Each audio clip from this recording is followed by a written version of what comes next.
What if the most dangerous person you know isn't a stranger hiding in the shadows, but the friendly neighbor who waves hello each morning? In Wichita, Kansas, this wasn't just a scary thought, it was reality. For nearly 3 decades, a killer walked among them. He went to church on Sundays, held positions in his community, and went home each night to his family who had no idea. Then, when night fell, he became someone else entirely. Someone who signed his letters with 3 terrifying letters: BTK, bind, torture, kill. This is the true story of Dennis Rader, the monster hiding in plain sight. From 1974 to 1991, the streets of Wichita changed from peaceful neighborhoods into hunting grounds.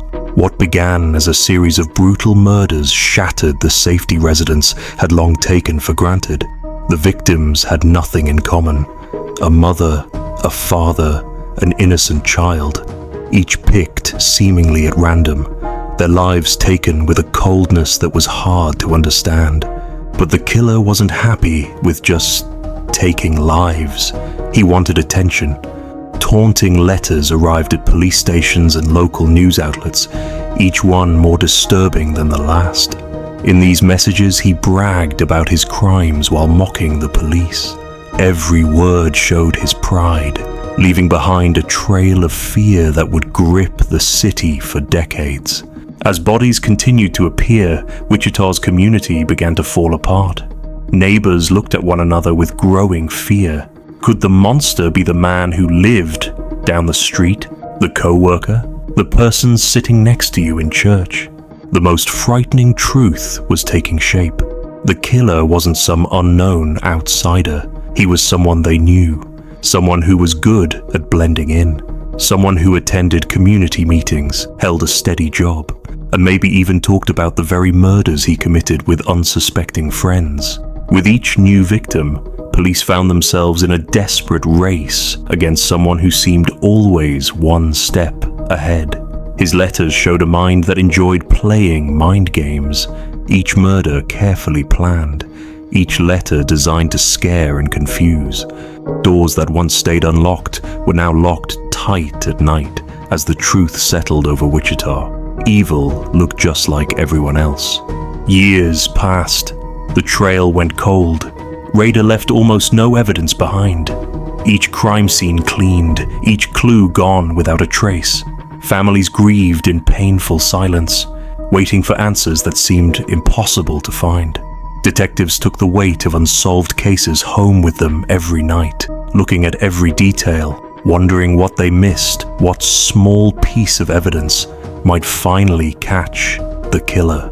Meanwhile, the letters kept coming, each one a twisted reminder that BTK was still watching, still waiting, still free to walk the streets of Wichita. Each letter showed a careful mind that was proud of staying hidden while causing so much pain.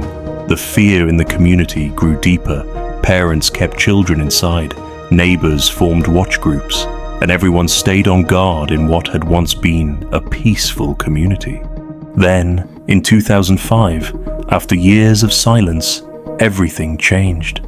New advances in science, especially DNA testing, began to shed light on what had long stayed hidden. The field of crime solving had changed greatly since BTK's first kills, developing tools that would have seemed impossible during his active years. The very pride that drove Rader's letters would finally lead to his downfall. His need to reach out, to take credit for his crimes, created a trail that could no longer be ignored. What Rader didn't understand was that technology had moved faster than his methods. The same careful planning that had kept him free for decades couldn't protect him from modern science. When police finally caught him, the identity of the BTK killer shocked the nation. Dennis Rader, president of his church council, former Boy Scout leader, city worker, husband and father. The mask had finally dropped, showing the monster behind the normal man. The courtroom went quiet as Rader talked about his crimes with an eerie calmness. His steady voice a shocking contrast to the horrors he described. Families of victims watched in disbelief as the man responsible for their decades of pain stood before them, speaking of murder as if talking about the weather. The community had to face a terrible truth. The ghost who had terrorized them for decades wasn't a stranger, but a trusted member of their own town. Investigators followed Rader's path through decades of evidence, putting together a picture of planned cruelty and careful methods. The science experts, using techniques from FBI case files and reporting by the Wichita Eagle, finally caught a killer who thought he couldn't be touched. As the case was opened to the public, the full picture of Dennis Rader emerged, a study in opposites. He was a man who could lead church services on Sunday and plan his next murder on Monday. Someone who could comfort a neighbor about safety concerns while being the very danger they feared. The investigation showed not just how he committed his crimes, but tried to understand why. What allowed him to live such separate lives? Such a complete split between his public and private selves. Afterward, one big question stayed in the minds of those who had known him. How? How could someone who seemed so normal hide such darkness? His double life challenges what we think we know about human nature and forces us to face an uncomfortable truth. Sometimes the most dangerous threats hide behind the most ordinary faces. The story of the BTK killer stands as a clear reminder that evil doesn't announce itself. It doesn't wear a warning sign.